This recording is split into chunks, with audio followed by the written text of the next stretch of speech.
Being the first guy to wear one was a lot harder than when everybody's wearing them. Being the first guy that was wearing it, I had to have pretty big shoulders.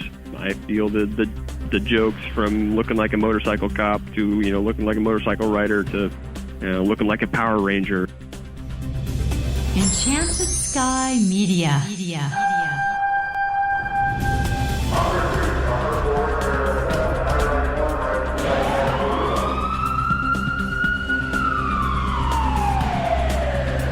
From the Enchanted Sky Studios in Prescott, Arizona, this is Code 3, the Firefighters Podcast, hosted by award-winning journalist Scott Orr.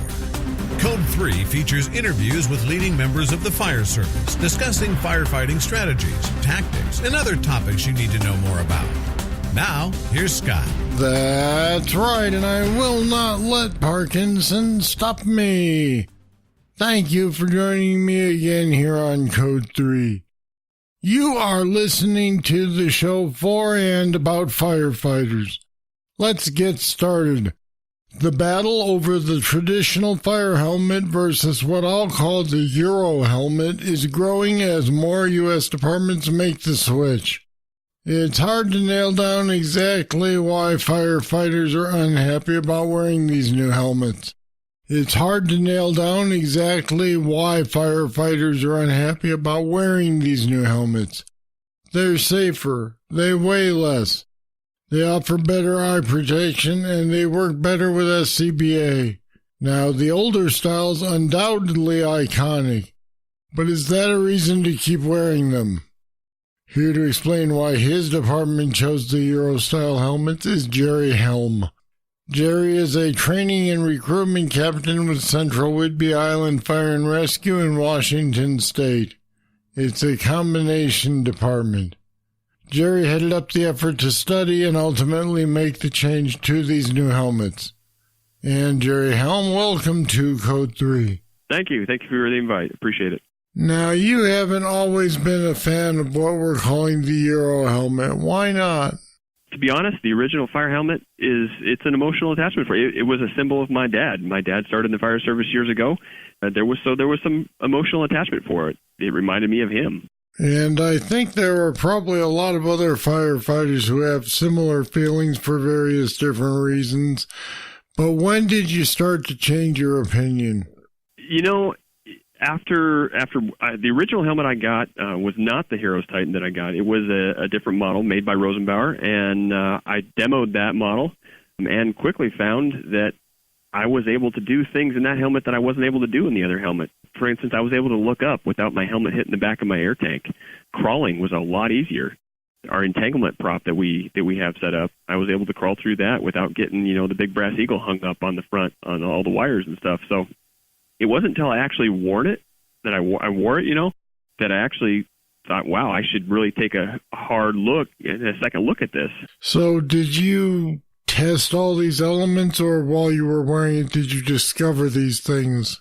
I went into it initially not really thinking I was going to wear it on shift and not really go into it as a trial period, the first one. Once that was kind of a side effect. I wore it during training, wore it at a couple calls. I actually had an incident where I had fallen through the floor of one of our house fires that we were at. Surprisingly, the helmet stayed right where it was supposed to be. It didn't fall off my head. I fell through the floor into the crawl space.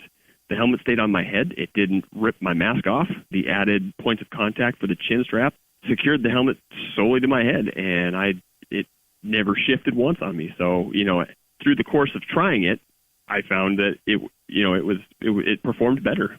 And that may come as a surprise to some guys who like the traditional model. We've talked about several of the advantages in the last couple minutes, but can you go over for me the list of the reasons that it has advantages over the traditional helmet? When we decided, after the first helmet that I got, we decided to do a trial period and get more people involved in trying it. We bought 10 initial Heroes Titan helmets to give people an opportunity, so it wasn't just a me thing. To get organizational buy-in, you've got to get that helmet on other people. Was it difficult to get other people to try it, or were these people who were interested? It was a little bit of both. We did a little bit of both. We gave it to people that were interested. I mean, we had a group of firefighters waiting at the door when the UPS guy showed up when the first initial 10 came in. And then we had some others that were kind of hanging back and didn't want to get involved and didn't want to make noise and didn't want to get picked, as one of the people to try it. But once we got it out and about to people, it was important for us to get their feedback. And how we did that is we sent out a survey to the people that got the first initial 10. And it was a very black and white survey on how the helmet performed. We had to tie the helmet's performance not to its appearance and not to its emotional attachments that firefighters have to their PPE and stuff, but to the actual performance of the helmet. How did it feel on your head? How was the center of gravity? How was the interaction with the face mask? All those things that we tied in there had nothing to do with appearance. And so what people came back with was good performance reviews, good performance record. On those evaluation forms, it performed well. So we decided to go that route. And once the naysayers tried it, did they decide they liked it, or were they still begrudging? Honestly, there's still some that like the looks of the other one, and there's still some naysayers that stick by, leather forever kind of thing, and that's fine. But when we can get them to honestly evaluate the helmet under its performance, they didn't have anything bad to say about it under its performance. So does the department mandate them now? Yes, the department followed through with after the feedback from the evaluation forms. The department ended up buying one for everybody. So we're in the process right now of issuing those helmets out. Do you still think back to the old style helmet and kind of look at it longingly? I mean, it's iconic. It really is. It really is. And I've got a helmet that was worn by my dad that sits in my office. I've also got a helmet of one of my mentors in the fire service, who was an assistant chief that passed away, and it sits on my desk. And every time I look at it, I think of those people, and it looks good sitting right there. I can look at it and be reminded of those people and be reminded of that tradition and that kind of tie to my family and my personal feelings. But when I look at that helmet, and it's interesting because the question I posed to the guys when we were doing this was, if you had the traditional helmet and the European style helmet, and you asked your wife, somebody who has no emotional tie to the fire service, you asked your wife or your family member, which helmet would you want me to wear based on safety? Some interesting answers came back. A lot of times your family member who has no emotional tie to the fire service is going to want you to wear that extra protection, or that added protection, or that extra added perceived protection. So when you start breaking it down, I even took a slideshow of the helmet, broke it out, and then I highlighted which chin strap do you think is better? And then I added the internal shell.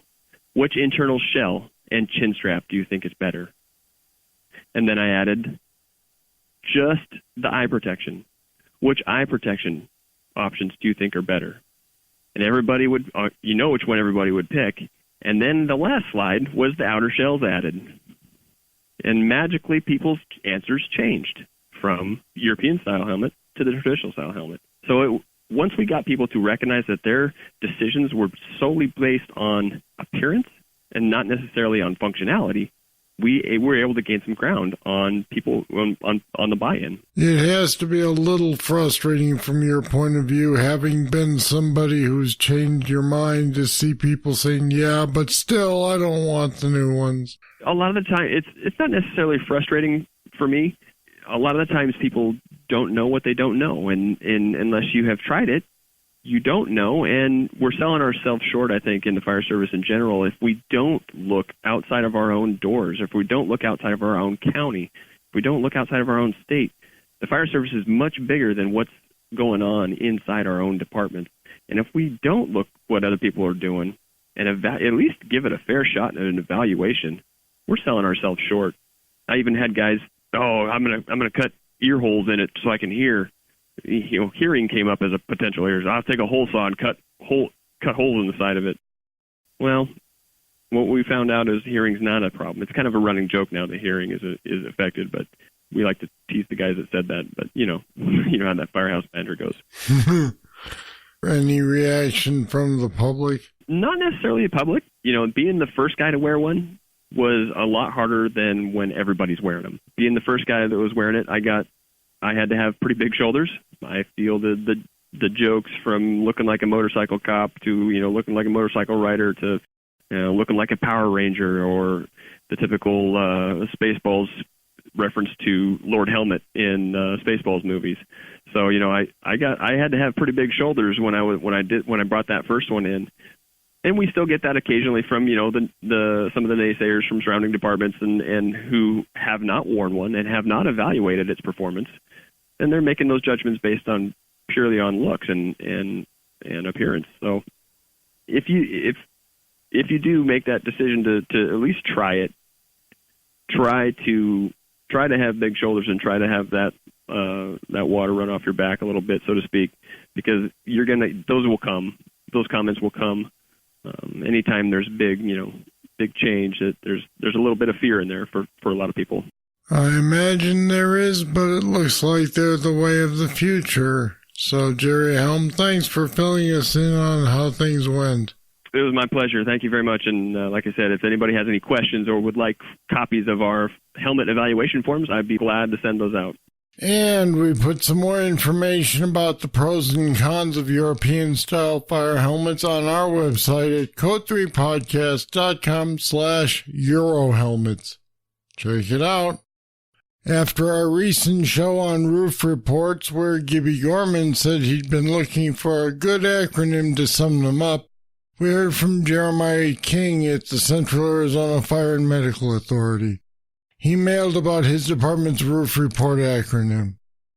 Jeremiah wrote, "When we realized that we didn't have an effective format in which to deliver a roof report, or for that matter even a good idea of what information needed to be included in a roof report, we decided to do some research.